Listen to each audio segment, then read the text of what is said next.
Hello students, how are you? I hope you're well. So we are in a different way of teaching and learning, but we are here and we are together, okay? I really miss teaching you, seeing your faces, laughing at you. It was so fun, wasn't it?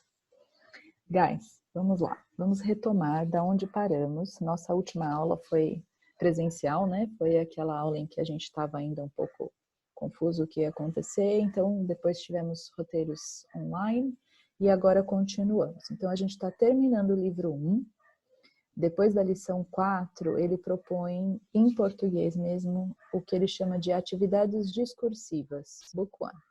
Então vamos falar um pouquinho disso. Então ele vai focar na questão da leitura, né? Reading Analysis. O que a gente pode, né, e deve prestar atenção quando a gente está fazendo a leitura dos textos. Vou aumentar um pouquinho a janelinha, tá? Estou muito pequenininha aqui no cantinho. Vou ficar no cantinho, vou ficar maior. E pronto, tá bom. Então, vamos lá. Então, quais são os pontos principais quando a gente fala de língua inglesa nos exames, né? Então, o material é o pré-universitário, focado nos exames. E aí, o que a gente viu até agora? Homonyms, os cognates, and the false ones, idioms. E aí eu vou acrescentar 2 pontos que a gente já falou sobre, mas eu vou retomar aqui. Skimming and scanning.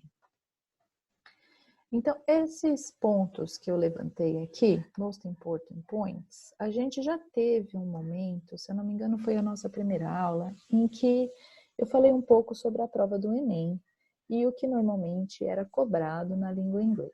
Então, independente, né, de ser Enem, de ser vestibular, mas em exames em que a língua inglesa é exigida, alguns pontos são mais cobrados do que outros, né? Então, dentre esses pontos aí, nós temos a questão do countable and uncountable, então contáveis e não contáveis, os verb tenses, no geral, presente, passado e futuro, passive voice, que é a voz passiva, que é uma das coisas que a gente pode associar bem com o português. Pronouns, então às vezes ele pergunta lá, na linha 10, o pronome it se refere a, e aí você tem que saber, né, é um pronome objeto, e aqui, o que ele está substituindo ali, né? As linking words, que a gente ainda vai ver um pouco melhor mais para frente, mas moreover, nevertheless, because, besides, né? Tem as mais simples e as mais rebuscadas. E os cognates e false cognates, que a gente já viu, tá? Então, esses são os pontos mais cobrados, tudo bem? Então, recapitulando, os homonyms são as palavras, né, que soam, têm o mesmo som, ou são escritas iguais. Porém, o significado é sempre diferente, tá? Então, a gente está falando de som ou escrita iguais com significado diferente. Alguns exemplos aqui, ó. O know e o know, que a gente já falou, né? O know de não e o know de saber. Piece and piece, né? Pedaço e tá? Bark, de latir, e bark, o casco da árvore, por exemplo, né? A canela é um tipo de bark, vai, só para ser um exemplo bem besta, só para vocês lembrarem, tá bom? E não ficarem com na cabeça. O can, que é um modal de habilidade, né? I can dance. E yes, we can. E o can de lata, né? Can I have a can? Oh, can I have a can of Coke?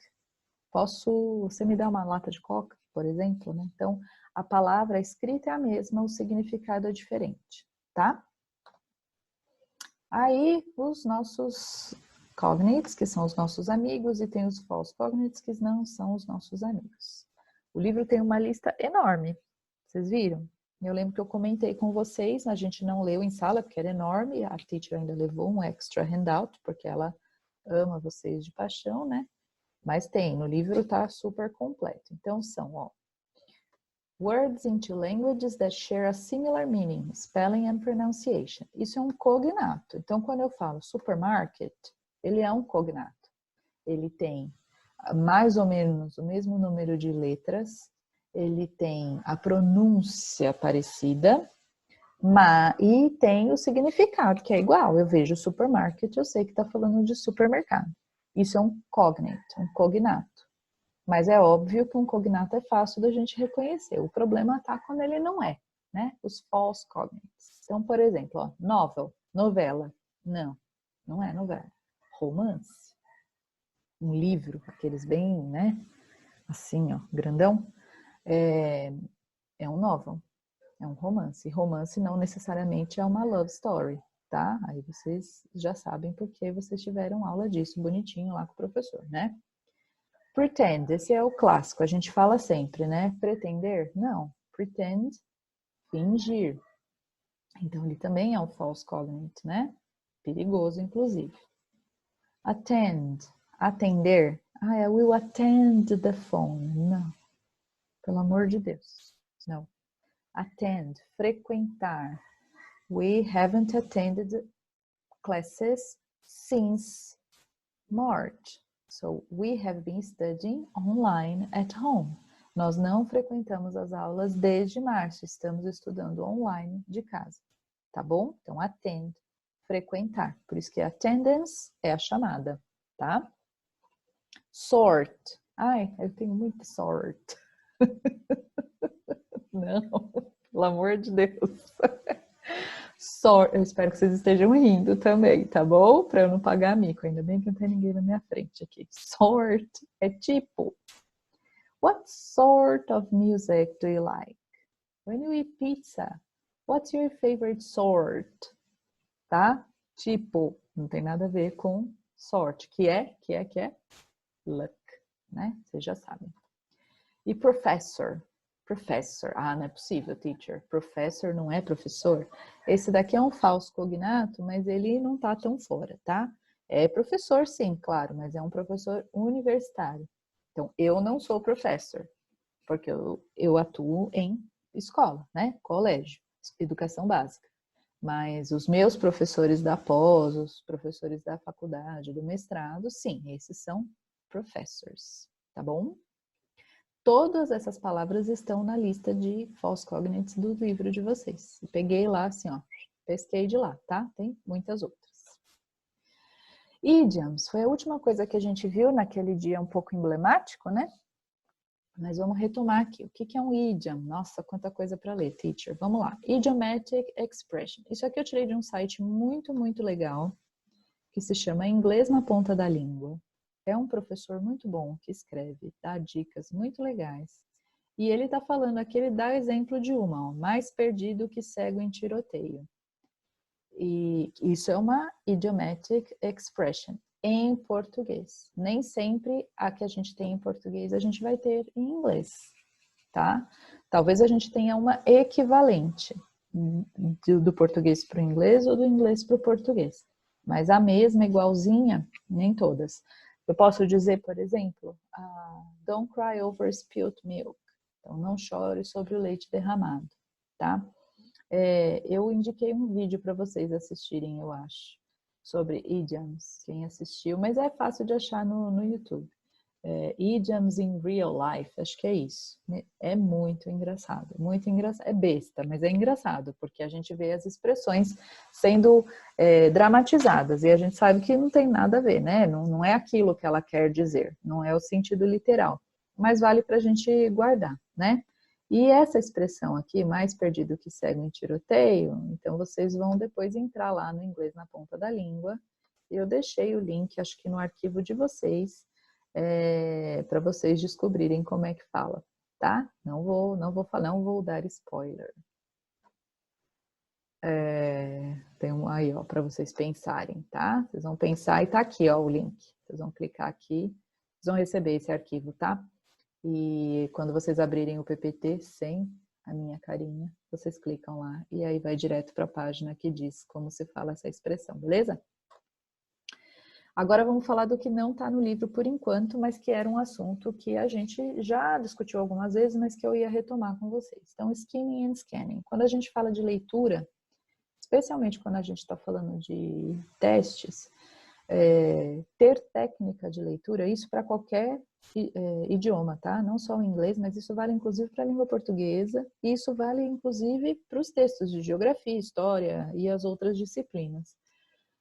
Tendo técnica de leitura, a gente ganha tempo, né? Muitas vezes o que nos derruba é o tempo. A gente, sei lá, passou 90% da prova, quando você olha, falta meia hora, você tem o gabarito para preencher, ainda falta uma disciplina para terminar de responder. Então, por que a gente perde muito tempo lendo, né? Então, existem algumas técnicas que não são milagrosas, mas que ajudam, né? A save time aí. Então, vamos lá. Skimming. Skimming é quando a gente, bate o olho, sabe leitura dinâmica? Você bate o olho ali só para você ter ideia do que se trata. Isso aqui fala sobre aquecimento global. Esse aqui é uma reportagem, então até para saber o tipo o gênero textual, né? E a ideia principal, a ideia geral. Não vai se prender a nome de personagem, se forma narrativa, datas, essas coisas, não. O skimming é o passar os olhos mesmo, sabe? É por cima. Skimming por cima. Beleza? Então, olha lá. What kind of text is it? What is the text about? Isso aí, no máximo, que vai responder, tá? E o scanning, que aí, o que um scan faz? Né? Um scanner. Nossa, que cara feia que eu fiz agora. Um scanner. Então, quando a gente escaneia um documento, olha o estrangeirismo aí, né? Quando a gente scan um documento, o que ele faz? Ele pega até, se sair um fio de cabelo meu lá, né, em cima do papel, ele vai achar esse fio de cabelo e vai aparecer na digitalização. Então, of course, comparando os dois, o scanning é muito mais profundo, muito mais detalhado, tá? Mas ainda assim, ele vai atrás de informações específicas. Então, vocês que são meus alunos já há um tempo vão lembrar de eu falar, gente, olha a pergunta primeiro, depois o texto. Se a pergunta está buscando uma informação que é um número, uma data, por exemplo, eu não tenho necessidade eu vou bater o olho, skimming, onde tem data. E aí eu vou lá, nessa data, ver se tem a ver com aquela pergunta, tá? Como eu disse, não é nenhuma técnica, lá, numbers, places, names, né? Não são técnicas milagrosas. Desconheço, né? Essas aí realmente eu ainda não domino, nem sei se existem. Mas, se a gente ler a pergunta, primeiro a gente bate o olho. Tá, isso aqui é uma reportagem. Aí eu vou na pergunta. A pergunta quer saber lá, qual foi o ano em que o atleta ganhou a medalha? Putz, eu tenho que procurar medal e uma data. Fim. Né? Eu já tenho alguma referência para buscar. Com isso, eu não fico lendo o texto 1000 vezes, porque o que acontece muitas vezes? A gente lê o texto, aí vai na pergunta. Eu leio a primeira pergunta, onde que estava mesmo? Volto no texto. Aí eu leio de novo. Respondi. Aí eu vou na segunda pergunta. Aí eu tenho que ler de novo, porque eu não lembro mais. E isso faz com que a gente leia o primeiro e o segundo parágrafo muitas vezes. E os últimos, às vezes, a gente deixa meio, largadinho ali. Então, vamos inverter. Passo o dedo. Do que se trata? Beleza, descobri. Qual é a minha pergunta? E aí eu vou buscar a resposta de forma mais objetiva. De novo, não é milagroso, dá trabalho também, mas facilita, né? Bom, então aqui estão as duas páginas que o livro mostra lá, atividades discursivas. E aí ele vai, aula 1, aula 2, aula 3 e aula 4. Essas aulas são as aulas com os nomes dos conteúdos que nós vimos aí, né? Então, homonyms, depois os cognates, idioms, do jeito que a gente fez, tá? A diferença é que essas questões são discursivas. Então, vocês precisam responder de forma escrita, não é mais multiple choice, não é xizinho, tá bom? Mas, enfim, são tão importantes quanto, tá bom? E aí fica para vocês fazerem, então, como prática dessa semana, combinado? E essa é a lição de casa de vocês. Não se preocupem, tudo vai ser retomado, tudo vai ser corrigido. Assim que a gente se organizar, pessoalmente ou online, ou a gente vai se encontrar online, ou vai ter um gabarito. O que eu já pude mandar gabarito, eu mandei para vocês, mas nem tudo, porque a gente precisa ter esse feedback também, né? Estou acompanhando lá pelo portal do SAS, então eu vejo quem está fazendo lição, quem não está também, viu? Eu sei bem.